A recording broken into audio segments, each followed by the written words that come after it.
I was about to do a junior fan. I was thinking about getting into welding, so I picked up this from Tractor Supply. Got a pretty good deal. I got 2 pair of them. Got a pair of mechanics glove, which sucks. I don't know what I did with them. I think I threw them away. I don't know what I did with them. Whatever, I know I ain't got them now. I didn't like them. It was kind of junk.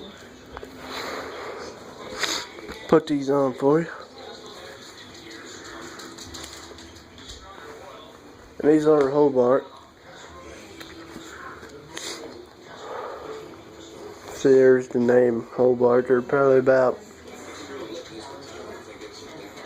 6 inch, halfway up the arm. See? Came with 2 pairs. I'll put the other pair on.